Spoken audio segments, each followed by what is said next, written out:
the infrastructure man of India.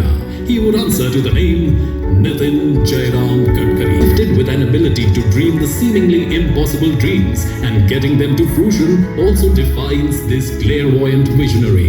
Nitin Gadkari shines on as one of modern India's pioneering leaders and his work a template for the coming generations. If there ever was the infrastructure man of India, he would answer to the name Nitin Jairam Gadkari.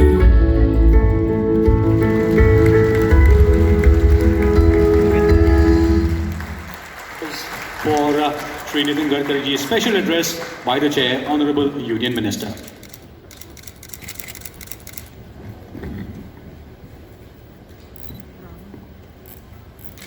मंच पर उपस्थित सभी सम्माननीय अतिथिगण और उपस्थित सभी भाई और बहन, सबसे पहले मैं आप सबको बहुत बहुत धन्यवाद दूंगा। इस कार्यक्रम के लिए आपने बहुत अच्छा प्रतिसाद दिया है, इसलिए हृदय से मैं महाराष्ट्र सरकार को, सुभाष देसाई जी को और उसके साथ साथ सभी इन्वेस्टर को विशेष रूप से बहुत बहुत धन्यवाद देता हूँ। आज जब मुंबई में इस कार्यक्रम में मैं आया तो ये इन्वेस्टमेंट की याद मुझे आ रही थी। जब 95 में मैं मिनिस्टर था यहाँ और रिलायंस ने मुंबई पुणे एक्सप्रेस हाईवे के लिए टेंडर किया था और वो टेंडर मैंने रिजेक्ट किया था। उस समय धीरू भाई थे, वो भी मेरे ऊपर नाराज हुए और मेरे मुख्यमंत्री और सब नेता भी बहुत नाराज हुए। बाला साहब ठाकरे उस समय थे, वो भी मुझे कहने लगे कि तुम ऐसा क्यों करते हो।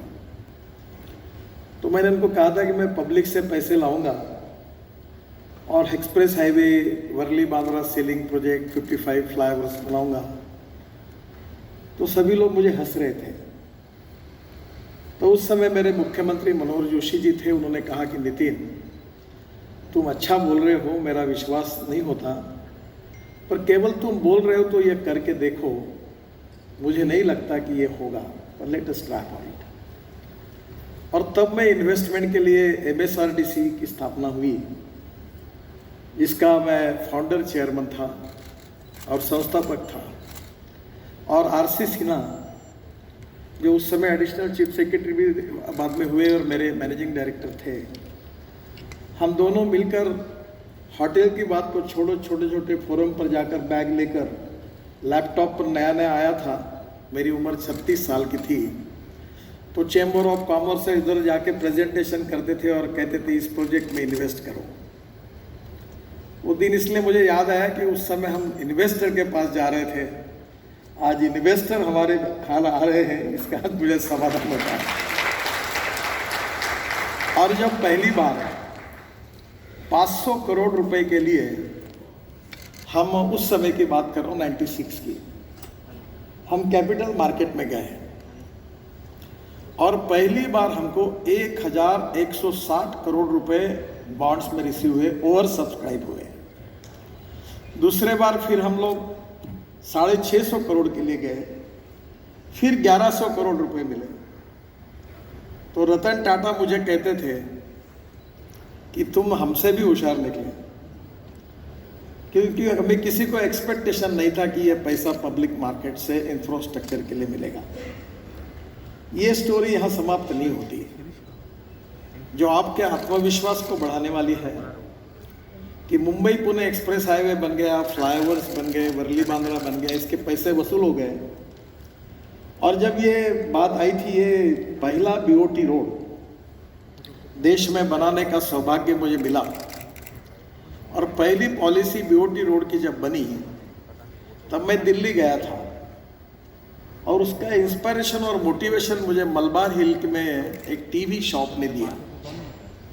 मैं नया नया मंत्री बना और मेरे घर पर कलर टीवी लेना था, तो मैं जिस बिल्डिंग में रहता था रॉकी हिल में, वहाँ सब जजेस रहते थे और मैं अकेला मिनिस्टर था और मैं PWD मिनिस्टर था। तो मुझे फ्रीज और टीवी PWD ने कहा कि ये सरकारी नियमों के आधार पर आपको नहीं मिल सकता। तो मेरा स्वभाव थोड़ा संघर्षशील था। मैंने कहा ये जो 12 हाईकोर्ट जज रह रहे इनके पास टीवी और रेफ्रिजरेटर सरकारी बजट से मिलता है, तो फिर मुझे क्यों नहीं मिलता है? तो उन्होंने कहा कि उन्होंने वो निर्णय करके ले लिया है, पर तुम्हारे लिए ऐसा निर्णय करना पड़ेगा। तो उन्होंने छोड़ दो, मेरे लिए मत करो।